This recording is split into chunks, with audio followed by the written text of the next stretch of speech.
Hello, praise the Lord, जय मसीह की। आप सभी का फिर से मेरे इस नए वीडियो सीरीज़ में स्वागत करता हूं। आज हम चैप्टर 2 यशायाह चैप्टर 2 का अध्ययन करने जा रहे हैं। पिछले वीडियोस में मैंने सारे चैप्टर 1 और कुछ यशायाह के इंट्रोडक्टरी पार्ट को एक्सप्लेन किया है। आप पिछले वीडियो में जाके सारे एपिसोड्स को देख सकते हैं।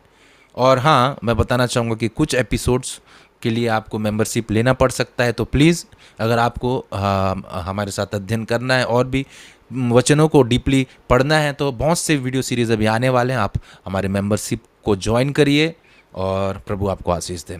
तो ठीक है, हम शुरू करते हैं। चैप्टर 2 से शुरू करेंगे आज। चैप्टर 2 का पहला वचन कहता है यशायाह का कि आमोस के पुत्र यशायाह का वचन जो उसने यहूदा और यरूशलेम के विषय में दर्शन में पाया। यहाँ पर हम देख सकते हैं कि जो दर्शन का सोर्स है, जो दर्शन का स्रोत है, वो प्रभु यीशु की ओर से है, परमेश्वर की ओर से है। उसके लिए हमने मैं आपको एक कमेंट्री पढ़ाऊंगा जिसमें हैली करके परमेश्वर के कमेंट्रेटर हैं, मतलब प्रभु में बहुत ही अच्छे कमेंट्रेटर, उन्होंने कमेंट किया है कि शब्द को जो देखा, वचन को देखा, और वचन को देखना उसके संदेश को समझना था। वचन को देखना, दर्शन को देखना मतलब परमेश्वर के संदेश को समझना था, जो उन्होंने दर्शन के रूप में पहले पतमोस में जॉन को दिया था और अब यशायाह को दे रहे हैं। जब पतमोस पर जॉन ने तुरी जैसी आवाज़ सुनी थी तो वह उस आवाज़ को देखने के लिए मुड़ा जो उससे बात कर रही थी। आप प्रकाशित वाद 1:12 में पढ़ सकते हैं। और मुड़कर उसने उसका सोर्स देखा, और उसका सोर्स कौन थे? परमेश्वर थे। इसलिए यशायाह ने वह विजन, वचन देखा और उसे और उसके सोर्स दोनों को समझा, जैसे पतमोस में जॉन ने समझा था। और वचन किसका है? परमेश्वर की ओर से है, हेली। वर्स 2 में लिखा है, अंत के दिनों में ऐसा होगा कि यहोवा के भवन का पर्वत सब पहाड़ों पर दृढ़ किया जाएगा और सब पहाड़ियों से अधिक ऊंचा किया जाएगा, और हर जाति के लोग धारा के समान उसकी ओर चलेंगे। अंत के दिनों में मतलब इसका तात्पर्य है, अंत के दिनों का तात्पर्य है आज के डेट में परमेश्वर के युग से, यीशु मसीह के युग में। आज के जो हम ईसाई युग में है वो अंतिम दिनों के बारे में बोल रहा है, जिसमें प्रेरितों के काम 2 और 16-17 वर्ष को आप 2 अध्याय के 16-17 वर्ष को आप पढ़ सकते हैं। और यहाँ पर कुछ और भी रेफरेंस है, इब्रानियों, पतरस, इसको आप नोट कर लीजिए अपने नोट्स में और आप बाद में टाइम निकाल के इसे पढ़ सकते हैं। प्रभु के घर का पर्वत का मतलब है परमेश्वर का घर, मतलब चर्च। 1 तीमुथियुस 3:15 और इफिसियों 2:19, 1 पतरस 2:5 के अनुसार पहाड़ों की चोटी पर स्थापित है, जहां यरूशलेम पहाड़ों में है, लेकिन विचार क्या है? आध्यात्मिक राज्य के बारे में है। पहाड़ की चोटी जो हमने यशायाह में, यहां पर मैं आपको पढ़ाता हूं, इसमें लिखा है कि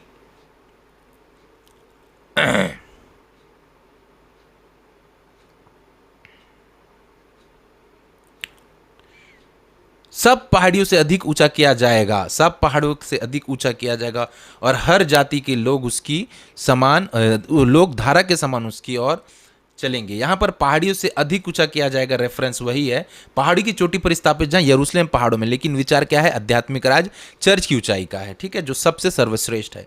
सभी राष्ट्र इसकी ओर प्रवाहित होंगे। चर्च की सार्वभौमिक प्रकृति है, ना ही सिर्फ इजराइल के राष्ट्र के लिए परंतु सारे राष्ट्र के लिए ये लागू होता है कि सारे राष्ट्र परमेश्वर की कलीसिया की ओर, हर एक जाति के लोग, हर एक देश को लोग कलीसिया की ओर बढ़ेंगे और उसमें आगे जुड़ेंगे, जैसे आज के समय में हो रहा है।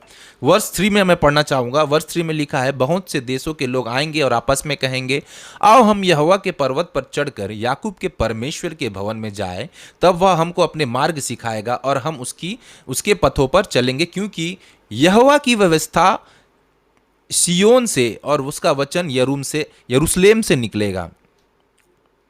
यहाँ पर देखने वाली बात यह है, बहुत से लोग आएंगे और कहेंगे, मतलब लोग हैरान हो जाएंगे और उसकी जांच करना चाहेंगे। वह हमें अपने मार्ग सिखाएगा का तात्पर्य यह है कि परमेश्वर चाहेगा कि हमें उसकी इच्छा सिखाई जाए। ईसाई धर्म एक सिखाया जाने वाला, क्रिश्चियनिटी एक सिखाया जाने वाला धर्म है, ठीक है।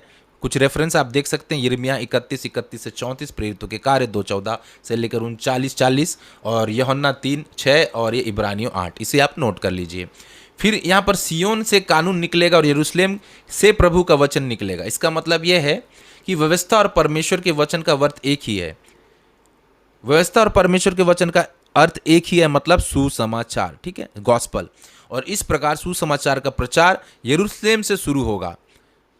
सिय्योन से कानून निकलेगा और यरूशलेम से प्रभु का वचन निकलेगा। मतलब सुसमाचार का जो कार्य प्रारंभ यीशु मसीह के द्वारा होगा वो कहाँ से होगा? यरूशलेम से शुरुआत होगा। और हमने वचन में भी पढ़ा है कि सुसमाचार यरूशलेम से ही शुरुआत हुआ है। और उसके बाद राष्ट्रों का न्याय, उसके बाद हम देखते हैं वर्ष 4 में लिखा है, वह जाति जाति का न्याय करेगा और देश देश के लोगों के झगड़ों को मिटाएगा, और वे अपनी तलवारें पीट कर हल के फाल और अपने भालों को हसिया बनाएंगे। तब एक जाति दूसरी जाति के विरुद्ध फिर तलवार न चलाएगी, न लोग भविष्य में युद्ध की विद्या सीखेंगे। राष्ट्रों का न्याय करो और बहुतों को डांटो। परमेश्वर और मसीह वचन के द्वारा ऐसे करते हैं। यहाँ पर सुसमाचार के बारे में बता रहा है कि तलवारों को पीटकर हल के फाल बना देंगे। यह भाषा शांति का प्रतीक है। क्या है? तलवारों को पीटकर हल के फाल बना देना मतलब शांति का प्रतीक, और नए राज्य मतलब मसीह की कलीसिया, मसीह के चर्च के नागरिकों के चरित्र का वर्णन करती है। पहला ये, इसके चरित्र के कुछ हम पॉइंट्स को देखते हैं, इसका मतलब के कुछ पॉइंट्स को देखते हैं। यहाँ लिखा है चर्च राज्य के शांतिपूर्ण स्वभाव को दर्शाता है। चर्च का संदेश शांति का सुसमाचार है। और यशाया और जकरिया दोनों राज्य के चरित्र का वर्णन करते हैं। इसे युद्ध के हथियारों से बढ़ाया या बचाया नहीं जाएगा, इसके हथियार आध्यात्मिक है। Every weapon is spiritual. हाँ, यहाँ पर जो वेपन्स के बारे में, वो सारे वेपन्स आध्यात्मिक है। 2 कुरिन्थियों 10 और इफिसियों 6 में आप पढ़ सकते हैं इसके बारे में। योएल 3:10, मिका 4:3 से भी तुलना आप कर सकते हैं।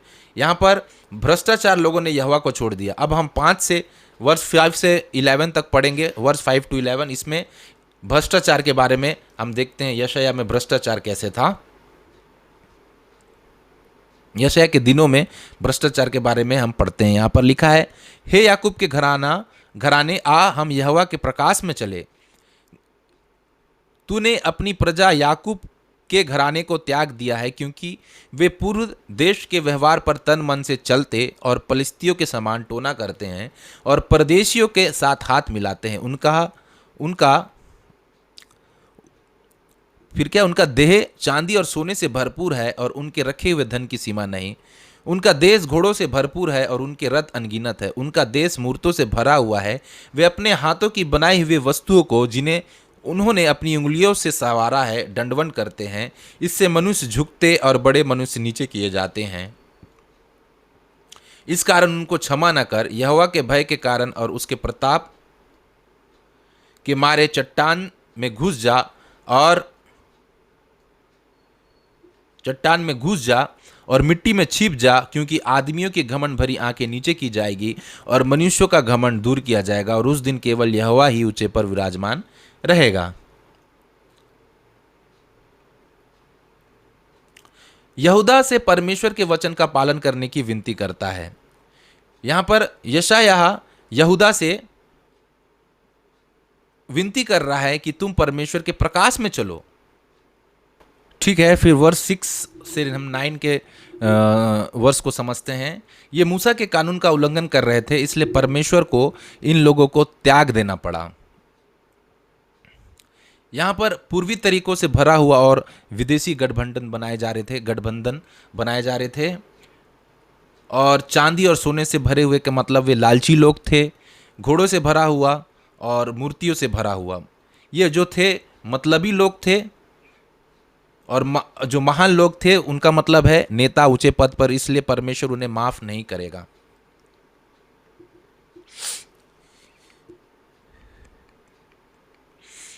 फिर 10 वर्ष to 11 वर्ष के अनुसार ईश्वरीय न्याय उनके लिए किया जाएगा। लिखा है, यहाँ लिखा है कि यहोवा के भय के कारण और उसके प्रताप के मारे चट्टान में घुस जा और मिट्टी में छिप जा, क्योंकि आदमियों की घमंड भरी आंखें नीचे की जाएगी और मनुष्यों का घमंड दूर किया जाएगा, और उस दिन केवल यहोवा ही ऊंचे पर विराजमान होगा। तो ये रिलेटेड है उन दिनों में परमेश्वर के द्वारा न्याय के बारे में, ईश्वरीय न्याय के बारे में उन्हें चेतावनी दी जा रही है कि परमेश्वर का न्याय आ रहा है या भयानक होगा उनके लिए, क्योंकि वो पश्चिमी पूर्वी तरीकों से भरे हुए विदेशी गठबंधन बना रहे हैं।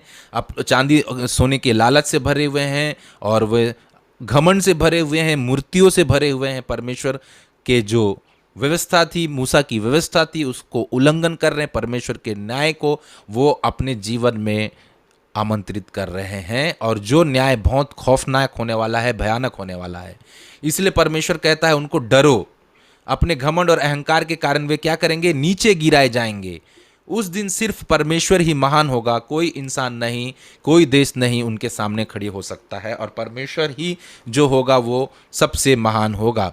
इसके लिए मैं आपको कुछ वचन, एक आध घमंड और अहंकार से रिलेटेड कुछ वचन आपको पढ़ाने जा रहा हूँ। नीति वचन 6 का हम पढ़ेंगे, नीति वचन 6 का 16 से 17। इसमें लिखा है, 6 वस्तुओं से यहोवा बैर रखता है, वरन 7 है जिनसे उसको घृणा है, अर्थात घमंड से चढ़ी आंखें, झूठ बोलने वाली जीभ, और निर्दोष का लहू बहाने वाले हाथ, अनर्थ कल्पना गढ़ने वाले मन, बुराई करने को वेग दौड़ने वाले पांव। तो परमेश्वर ऐसे घमंडियों को नीचे करना जानता है, और परमेश्वर ऐसे घमंडियों को नीचे करेगा।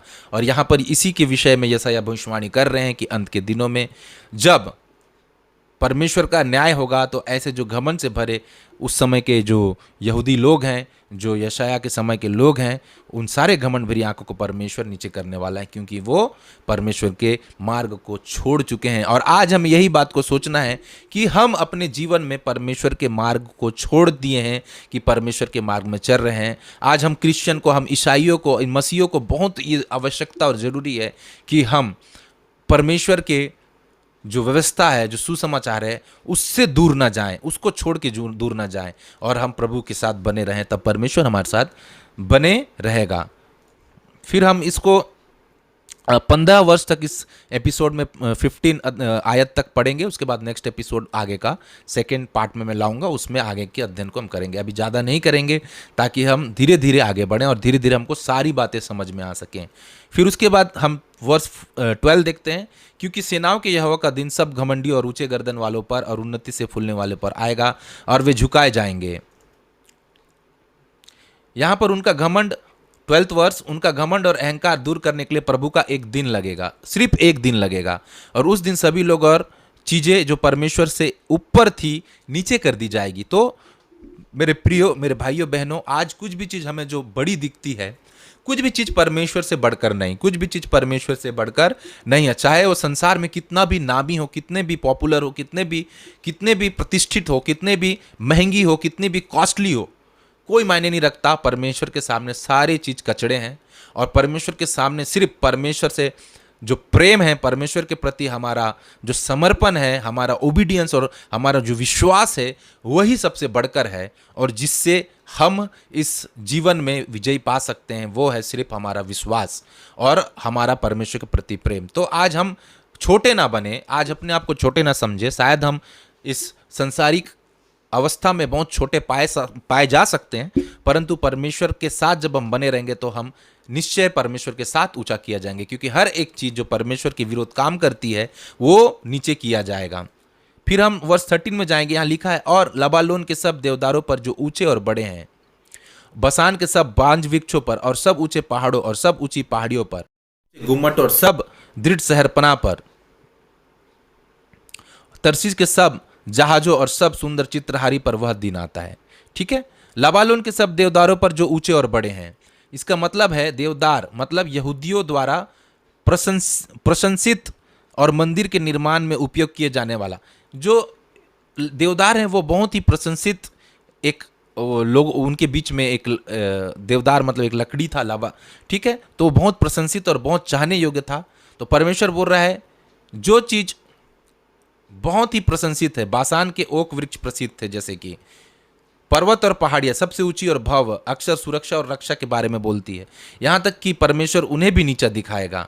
और ऊंची मीनार और मजबूत दीवार, इंसान की बनाई हुई चीजें पनाह और बचाव के लिए परमेश्वर उन्हें क्या करेगा, उलट देगा। तो इसका मतलब यही है, तरसीस के जहाज जो जीवन की जरूरतें और ऐसो आराम की चीजें लाते थे, सुंदर स्लूप, सुकुच चित्र और जैसे विलासिता के सभी आभूषणों का प्रतिनिधित्व करते थे। ये सब क्या होंगे, ये सब मनुष्य का गर्व मिटाया जाएगा और मनुष्य का घमंड नीचा किया जाएगा, और उस दिन केवल यहोवा ही ऊंचे पर विराजमान रहेगा। वर्ष 17, मनुष्य का गर्व मिटाया जाएगा। जिन भी इंसानों और इंसानों की बनाई चीजों पर भरोसा किया जाता है, उन्हें गिरा दिया जाएगा। चाहे वो लबालोन के देवदार के पेड़ जैसे सुंदर हो, चाहे वो ऊंचे मीनार या मजबूत दीवार हो, या फिर वो तरसीस के जहाज जैसे जरूरतों को और ऐशो आराम को पूरा करने वाले चीजें हों, वो कुछ भी हो, सुंदर स्लूप हो, सब चीज परमेश्वर के सामने गिरा दिया जाएगा। वो सारे चीज क्या को शो कर रही है? ये सारे चीजें उस समय यशाया के दिनों में जो हम पढ़ रहे हैं, वो इस चीज को शो कर रहे हैं कि जो मटेरियलिस्टिक थिंग्स हैं, जो मटेरियलिस्टिक चीजें, वो कितनी बड़ी दिखती हमको, परंतु हम परमेश्वर से दूर हैं और परमेश्वर न्याय करेगा। आज हमें कुछ भी चीज परमेश्वर से बड़ी दिखे, हम उसके पीछे भाग रहे, हम उसके पीछे चल रहे परमेश्वर को छोड़कर। आज हमें सुख मिलेगा, शांति मिल रहा है, किसी चीजों में हमारा मन वहां लगा हुआ है, पर नहीं, अगर हम प्रभु से दूर जा रहे, परमेश्वर से दूर जा रहे हैं, तो हमें समझ जाना है, सुधर जाना है और हमें वापस परमेश्वर के पास आ जाना है, क्योंकि ये सारे चीजों का नाश किया जाएगा अंत के दिनों में, जैसे यशायाह के दर्शन में बताया गया है। और ऐसा ही होगा और ऐसा ही हुआ है। इसलिए हमें इंसानों की बनाई चीजों पर भरोसा नहीं करना, क्योंकि वो सारे चीज गिरा दिए जाएंगे। और जब ऐसा होगा तो सिर्फ परमेश्वर और उसके वचन को ही ऊंचा और ऊपर हम उठते देखेंगे। तो मेरे प्रियो, आज हम यहीं तक इसको करेंगे। नेक्स्ट एपिसोड में मैं फिर और आगे के अध्ययन को जारी रखूंगा। यहाँ तक जुड़ने के लिए, मेरे साथ बने रहने के लिए धन्यवाद। आप इस अध्ययन को अच्छे से करिए, अच्छे से पढ़िए, वचन में बने रहिए और शेयर करिए अपने फ्रेंड्स फैमिली के साथ, और इससे ज़्यादा परमेश्वर आपको आशीष दे। Thank you.